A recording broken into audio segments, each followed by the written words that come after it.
ಚುನಾವಣೆಯ ಸಂಪೂರ್ಣ ಫಲಿತಾಂಶ ಪ್ರಕಟವಾಗಿದ್ದು ಈ ಬಾರಿ ಬಿಜೆಪಿ ನೇತೃತ್ವದ ಎನ್ಡಿಎಗೆ ದೊಡ್ಡ ಹೊಡೆತ ಬಿದ್ದಿದೆ. ಈ ಬಾರಿ ಕೇಂದ್ರದ ಹಾಲಿ 16 ಸಚಿವರು ಸೋಲನ್ನು ಕಂಡಿದ್ದಾರೆ. ಅಮೇಥಿಯಾದಲ್ಲಿ ಕೇಂದ್ರ ಮಹಿಳಾ ಮತ್ತು ಮಕ್ಕಳ ಅಭಿವೃದ್ಧಿ ಖಾತೆ ಸಚಿವೆ ಸ್ಮೃತಿ ಇರಾನಿ ಕಾಂಗ್ರೆಸ್ ಅಭ್ಯರ್ಥಿ ಕಿಶೋರ್ ಲಾಲ್ ವಿರುದ್ಧ ಸೋಲನ್ನು ಅನುಭವಿಸಿದ್ದಾರೆ.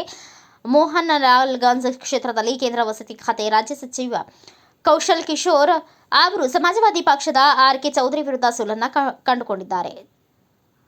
ಚಂದೌಲಿ ಕ್ಷೇತ್ರದಲ್ಲಿ ಕೈಗಾರಿಕಾ ಖಾತೆ ಸಚಿವ ಮಹೇಂದ್ರನಾಥ್ ಪಾಂಡೆ ಸಮಾಜವಾದಿ ಪಕ್ಷ ಎಸ್ಪಿಎ ಬೀರೇಂದ್ರ ಸಿಂಗ್ ವಿರುದ್ಧ ಸೋಲನ್ನು ಅನುಭವಿಸಿದ್ದಾರೆ. ತಿರುವನಂತಪುರ ಕ್ಷೇತ್ರದಲ್ಲಿ ಎಲೆಕ್ಟ್ರಾನಿಕ್ಸ್ ಮತ್ತು ಮಾಹಿತಿ ತಂತ್ರಜ್ಞಾನ ಖಾತೆಯ ಹಾಲಿ ಸಚಿವರಾದ ರಾಜೀವ್ ಚಂದ್ರಶೇಖರ್ ಕಾಂಗ್ರೆಸ್ ನಾಯಕ ಶಶಿ ತರೂರ್ ವಿರುದ್ಧ ಸೋಲನ್ನು ಅನುಭವಿಸಿದ್ದಾರೆ.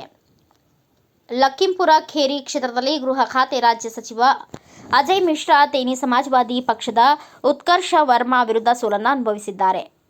ಬಂಕೂರಾ ಕ್ಷೇತ್ರದಲ್ಲಿ ಬಿಜೆಪಿ ನಾಯಕ ಕೇಂದ್ರ ಶಿಕ್ಷಣ ಖಾತೆ ರಾಜ್ಯ ಸಚಿವ ಸುಭಾಷ್ ಸರ್ಕಾರ ತೃಣಮೂಲ ಕಾಂಗ್ರೆಸ್ನ ಅಭ್ಯರ್ಥಿ ಆರೋಪ ಚಕ್ರವರ್ತಿ ವಿರುದ್ಧ ಸೋಲನ್ನು ಅನುಭವಿಸಿದ್ದಾರೆ.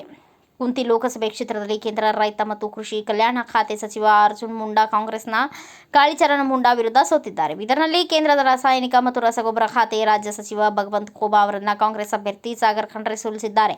ರಾಜಸ್ಥಾನದ ಬಾರ್ಮಾ ಕ್ಷೇತ್ರದಲ್ಲಿ ಕಾಂಗ್ರೆಸ್ನ ರಾಮ್ ಬೇನಿವಾಲಾ ವಿರುದ್ಧ ಕೃಷಿ ಮತ್ತು ರೈತ ಕಲ್ಯಾಣ ಖಾತೆ ರಾಜ್ಯ ಸಚಿವ ಕೈಲಾಶ್ ಚೌಧರಿ ಸೋಲನ್ನು ಕಂಡಿದ್ದು 3ನೇ ಸ್ಥಾನಕ್ಕೆ ತಲುಪಲ್ಪಟ್ಟಿದ್ದಾರೆ.